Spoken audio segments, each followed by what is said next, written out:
Hello everyone, welcome once again to our March edition of Let's Talk Criterion. And once again, can I thank all the people who have recently subscribed to the channel. Out on Tuesday the 12th of March, we have All the Beauty and the Bloodshed. This is a 2022 American biographical documentary film about the photographer, artist and activist Nan Goldin. The film's produced, co-edited and directed by Poitras, and it tackles Goldin's life through her advocacy during the HIV/AIDS crisis in the 1980s and her fight against the Sackler family for their role in the current opioid epidemic in the United States. Poitras is a long-time friend and fan, and she states that Nan's art and vision has inspired her work for years and has influenced generations of filmmakers. The story of the opioid crisis, and specifically the notorious Sackler family, came to the fore on television with the 2021 Hulu miniseries entitled Dope Sick, starring Caitlin Dever and Michael Keaton, and more recently again in 2023 with the Netflix series Painkiller, starring Matthew Broderick as the infamous Richard Sackler. This documentary deals with activist Nan Goldin and her efforts to hold Purdue Pharma, owned by the Sackler family, accountable for the opioid epidemic. Goldin, a well-known photographer whose work often documented the LGBT subcultures and the HIV/AIDS crisis, founded the advocacy group PAIN, that's Prescription Addiction Intervention Now, in 2017, after her addiction to OxyContin and later fatal overdose of fentanyl. PAIN specifically targets museums and other arts institutions to hold the art community accountable for its collaboration with the Sackler family and its well-publicised financial support of the arts.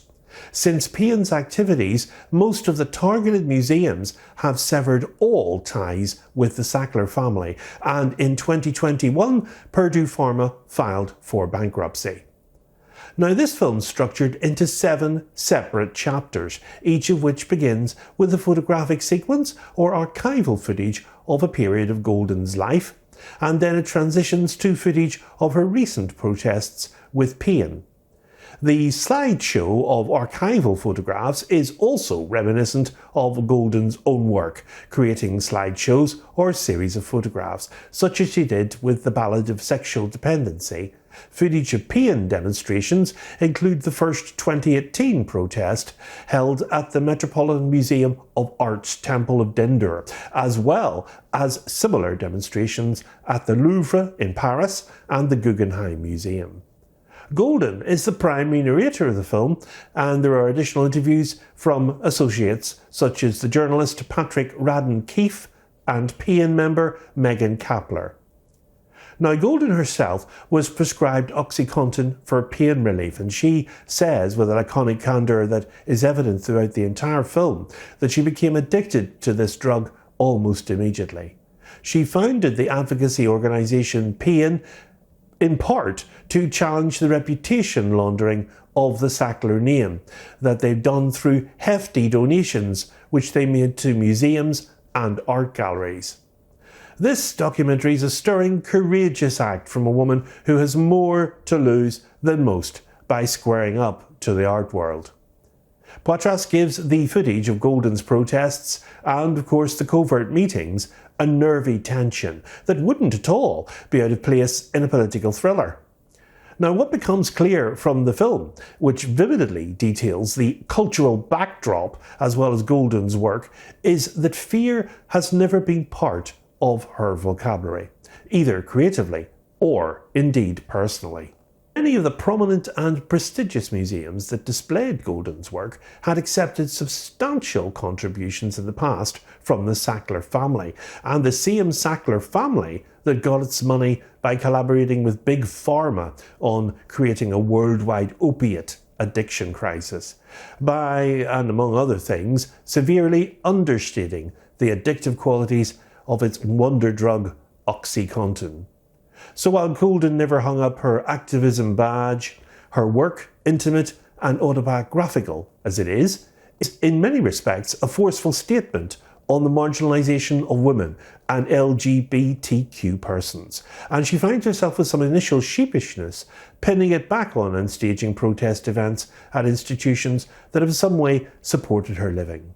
Heard only as an off-camera voice supporting Goldin through some of her hardest recollections, Poitras keeps her presence to a minimum, but it feels as if a friendship develops during the making of the film, strengthening its emotional core. And All the Beauty and the Bloodshed is an emotive film as well, and it reminds the viewer that behind every statistic about HIV/AIDS, or indeed the opioid crisis, is a real life, often lived in adversity, even if, as is often the case with Goldin's friends and acquaintances, adversity is met with creative defiance. We can see joy in the incredible success of Payne's campaigns and defiance in a Zoom meeting with the Sacklers, in which they are confronted with the human cost of their greed. The story of Goldin's life and her campaigning should inspire others and should be an inspiration for people to make art and to become involved with activism, and to keep finding ways to combine the two. Now, the film premiered on September the 3rd, 2022 at the 79th Venice International Film Festival, where it was awarded the Golden Lion. And it screened at the 2022 Toronto International Film Festival on September the 9th. And it also screened in New York at the New York Film Festival in 2022, where it was the festival's centrepiece film. And it was also nominated for Best Documentary Feature at the 95th Academy Awards and at that year's BAFTAs. Now, the disc comes to the Criterion Collection with the following set of supplemental features. We have a new high-definition digital master, which is approved by the director Laura Poitras and the artist Nan Goldin, with a 5.1 surround soundtrack. There's a new interview with Poitras herself, 2 conversations from the 2022 New York Film Festival, one with Poitras, Goldin, co-producer and Payne activist Megan Kapler, Payne activist Harry Cullen, and lawyer and Payne member Mike Quinn, and they discuss the making of the film, and the other featuring Goldin on art and activism. There's a trailer for the film itself, and as always we have an essay by the author and activist Sarah Schulman. And photography on the actual cover art is provided by Nan Goldin herself. All the Beauty and the Bloodshed is a truly fascinating documentary, and it's deeply personal, especially for Nan Goldin.